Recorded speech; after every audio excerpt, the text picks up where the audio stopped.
Hello and welcome to News Across Nigeria. I'm Olumide Macaulay. On today's program, the Kaduna State government partners UN agency to reduce adolescent marriage and pregnancy, responsible for high maternal and child mortality rates.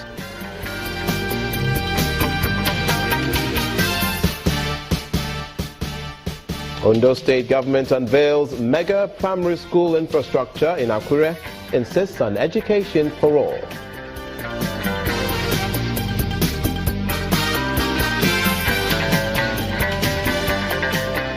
And NDLEA seals cannabis stash house in Adamawa State. Property owner risks forfeiting building to the government.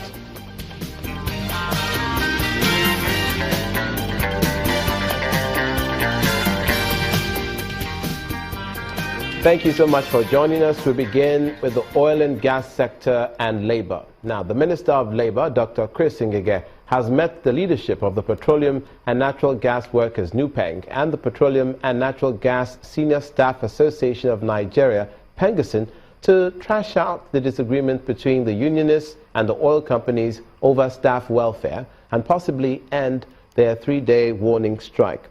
The federal government is mediating on the matter, as it did in 2016, to prevent a breakdown of order in the oil and gas sector. The union will then determine whether to proceed on the strike as a follow-up to the three-day warning notice it earlier issued. The members of the Bring Back Our Girls campaigners are out again on the streets to call attention to what they call the increasing effect of bad governance and corruption in society. Members of the group today continued their protest march from the Unity Fountain to the Three-Arm Zone in Abuja, saying issues of corruption and bad leadership were some of the reasons that led to the kidnapping and non-release of the girls in Chibok, Borno State.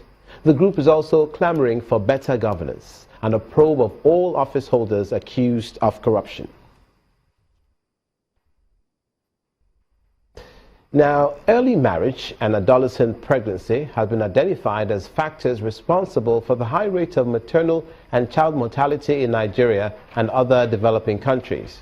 The UNFPA director, who disclosed this during an advocacy visit to the Kaduna State governor, also appeals for action to improve sexual and health education amongst adolescents.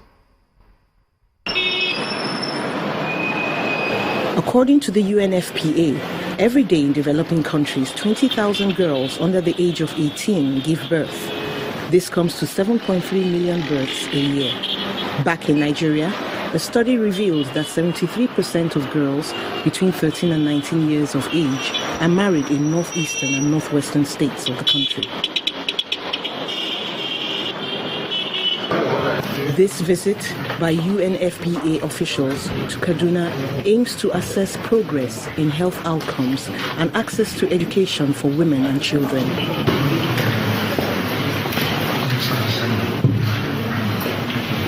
With a growth rate estimated at 3.1%, the population of Kaduna State is projected to have grown from 3.9 million in 91 to over 8.3 million people in Kaduna State today.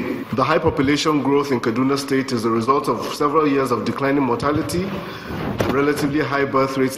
The executive director of UNFPA, Professor Babatunde Oshotimehin, points out the pivotal role of education in the development of society. You have to have girls being educated, stay in school until a point where they can determine their own. Governor Nasiru El-Rufai says in spite of the state's efforts to help the girl child through expanded access to education and better health care, poverty still remains a challenge. One of my colleagues, the governor of Borno State, has said many times that the face of poverty in Nigeria is a northern face.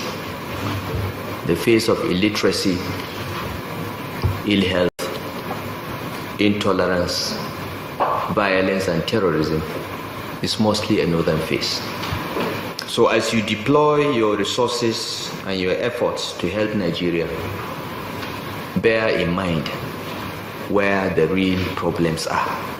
The UNFPA plans to tackle socio-economic challenges by protecting girls' rights, not just at the federal but at community levels.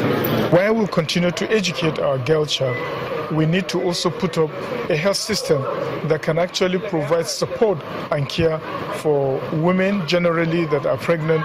You know who makes the difference? Governors, local government chairmen. That's where it is. That's where the people live.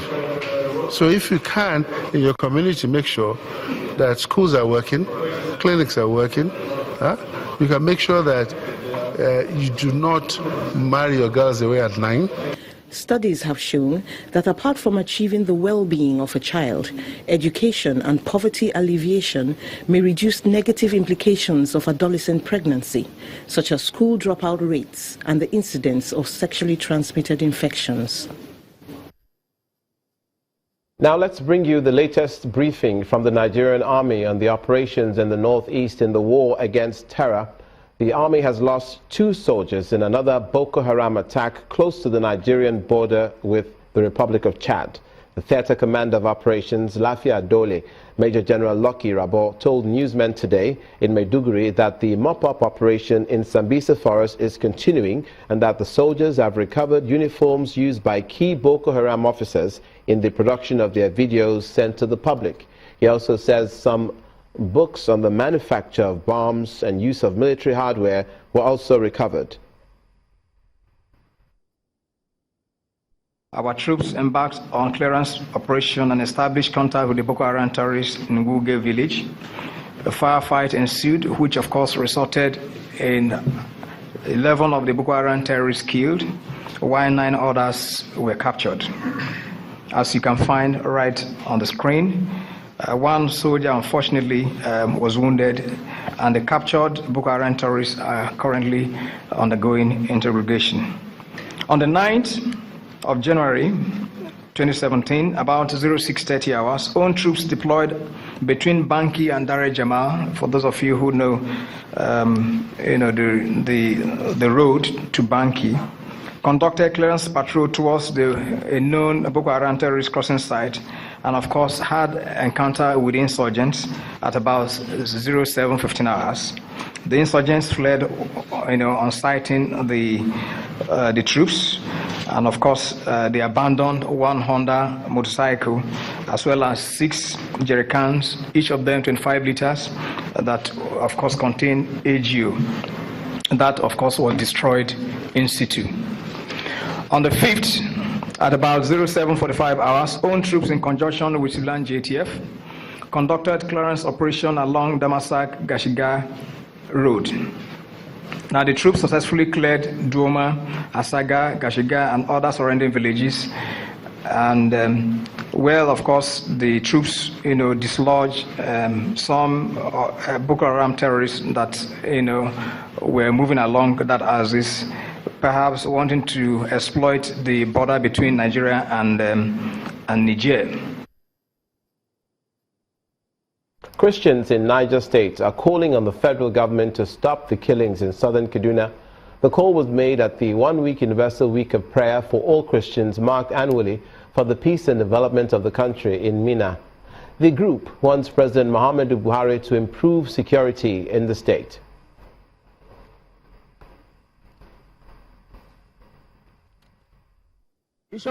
For Christians all over Nigeria, first week of January, to gather for the Universal Week of Prayer. And I think we owe that prayer to our nation, considering the kind of challenges we have passed through, particularly in the year 2016. And we are believing and hoping that the year 2017 will even be much, much better. And that is why we have gathered here to pray for the church, to pray for Christians, for more unity among Christians, to pray for the government, just as you see us standing here with a government representative, so that God will assist them in the responsibility that He has given to them.